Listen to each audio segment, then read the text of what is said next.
Bonsoir, merci d'être à ce rendez-vous pour passer en revue les principales informations de ce jour.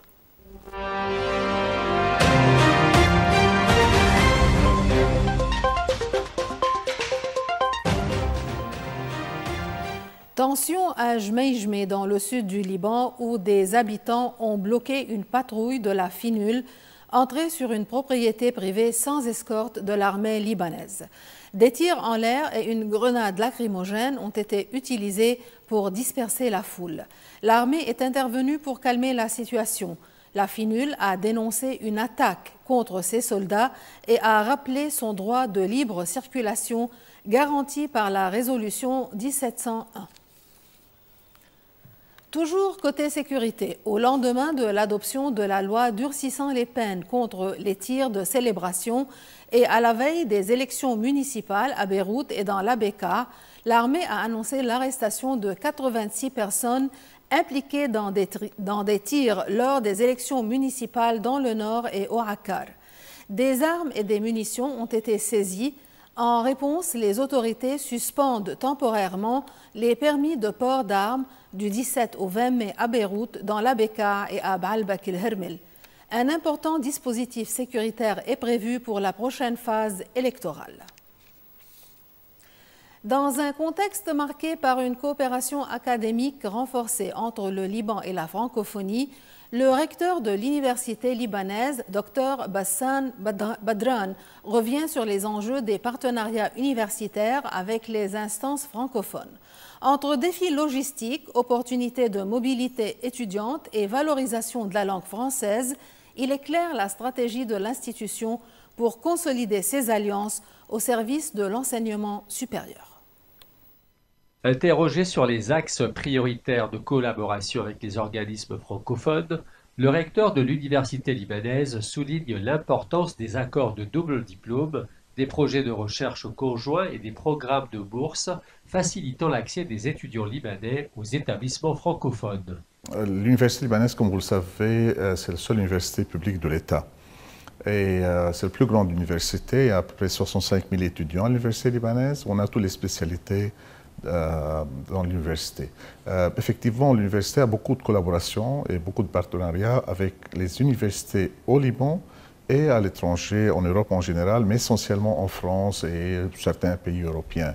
La plupart de ces collaborations ici au Liban sont soit au niveau des collaborations au niveau de recherche, au niveau de master ou au niveau de doctorat. L'AUF joue un rôle essentiel dans cette networking qui est nécessaire pour lier toutes les facultés, toutes les universités et les facultés qui parlent en français, qui enseignent en français, que ce soit dans le Moyen-Orient, au niveau de Nord-Afrique, mais aussi au niveau mondial aussi. Quand il y a des crises comme ce qu'on a eu au Liban, on voit directement l'impact des crises au niveau de recherche. Ça, c'est essentiellement ce qu'on voit directement en fait. Évidemment, au niveau aussi des pertes des cerveaux et tout ça, mais bon, au niveau de recherche, nous, on a pu dépasser ces problèmes avec nos collaborateurs en France. Donc, on a des projets en collaboration, des thèses en co-tutelle, où l'étudiant du doctorat ou soit des étudiants de master peut se déplacer en France. Il passe 6 mois en France, il travaille, il fait les manips, il revient au Liban, il fait les manips. Et donc, à ce moment-là, on peut, d'une façon ou d'une autre, réduire le coût du projet de recherche, des thèses de master ou thèses de doctorat. Parmi les défis évoqués figurent l'harmonisation des diplômes et le renforcement des capacités logistiques de l'université, notamment dans un contexte de crise économique. Le recteur Bassam Badran appelle à une mobilisation accrue de l'Agence universitaire de la francophonie, l'AUF, et des instances francophones pour soutenir la formation des enseignants et l'accès aux universités francophones. L'université libanaise reste une université aux bases francophones. Hein. Il y en a beaucoup des étudiants francophones, même les étudiants anglophones, il y a une bonne partie qui parle aussi le français. La facilité de passer du Liban en France pour un étudiant qui parle le français, évidemment, c'est quelque chose de très important. Il peut aller facilement continuer un master en M1 ou en M2. Il est dans le même système, il entre directement à l'université avec un consortium comme le a par exemple au niveau de la faculté de droit, le filière francophone du droit. L'étudiant peut terminer ici le M1. En français, il continue directement le M2. On en a beaucoup de double diplômes. On en a la plupart des doubles diplômes sont des doubles diplômes au niveau de master, en fait, où l'étudiant étudie au Liban. Et il y en a une partie des profs qui enseignent de France, il vient de France au Liban, il enseigne, et à la fin, il aura les deux diplômes, l'étudiant. Mais aussi, il y a des thèses en co-tutelle où l'étudiant aussi fait une partie au Liban et fait une partie en France. Il aura les deux diplômes de deux universités et il y aura un jury commun des deux. Donc tout ça permet en fait aux étudiants et aux profs d'agrandir la collaboration et de réduire le coût. On en a des facilités pas mal, on a beaucoup de facilités qui se passent via l'ambassade de France, via l'Institut français, via l'AEF ici au Liban. Et ça aide énormément l'université. Avec tout ce qu'on peut faire au niveau des doubles diplômes, au niveau des thèses, on peut continuer à améliorer ça et essayer de transférer évidemment beaucoup de technologies à l'université libanaise qu'on a besoin, essayer de trouver plus de places pour nos médecins, pour nos ingénieurs et pour toutes les spécialités qu'on a, essayer d'agrandir le spectre de collaboration.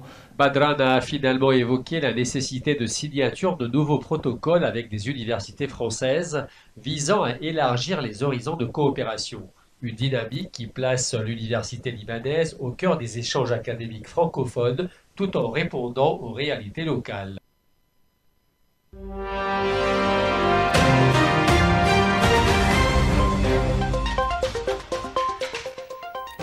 C'est une rencontre discrète mais stratégique.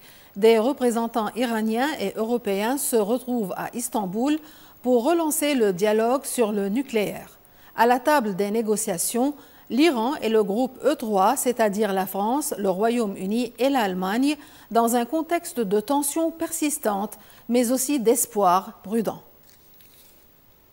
Les discussions se tiennent au haut niveau des vice-ministres des Affaires étrangères. Objectif, tenter de réactiver une dynamique diplomatique autour du programme nucléaire iranien, suspendu depuis l'effondrement de l'accord de Vienne de 2015.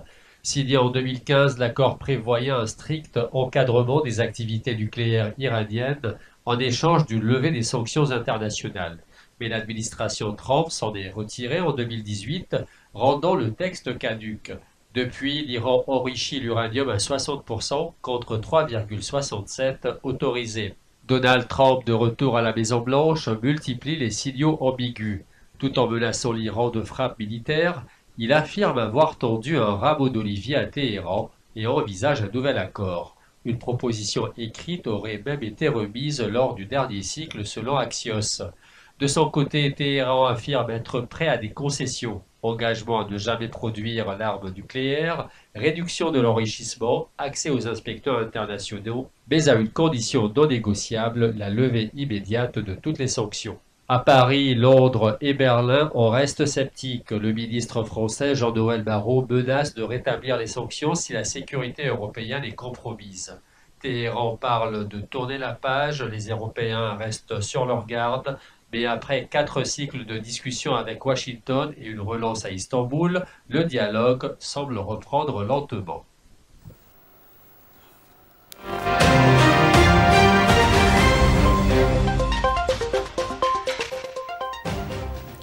C'est une tournée qualifiée d'historique, marquée par des annonces économiques titanesques et des prises de position diplomatiques explosives. Donald Trump a terminé sa visite dans le Golfe par une étape à Abu Dhabi, bouclant un périple de 5 jours à haute intensité.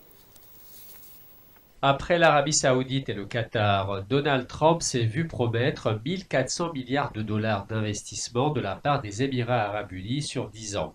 Objectif, renforcer les partenariats dans l'intelligence artificielle, les énergies et les technologies avancées. Le milliardaire républicain de 78 ans affiche sa proximité avec les monarchies du Golfe. À Riyad, il a levé les sanctions américaines contre la Syrie avant de rencontrer Ahmadinejad, président par intérim et ancien djihadiste.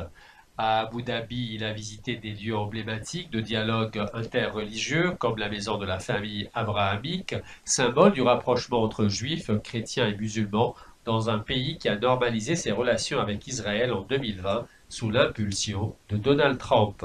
Autre annonce choc, au Qatar, Trump a évoqué un rapprochement inédit avec l'Iran sur le nucléaire après plusieurs cycles de négociations confidentielles.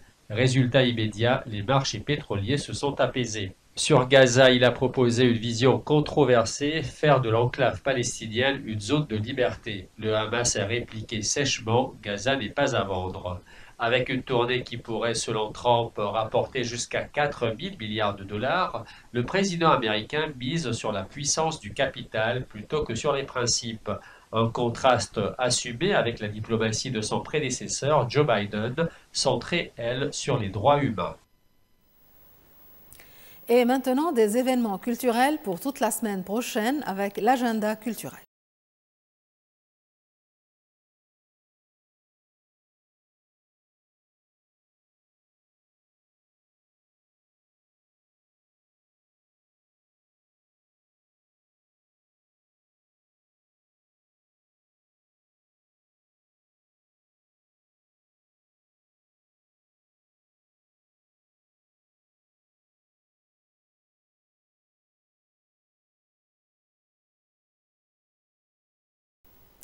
Une invitation à penser le monde autrement.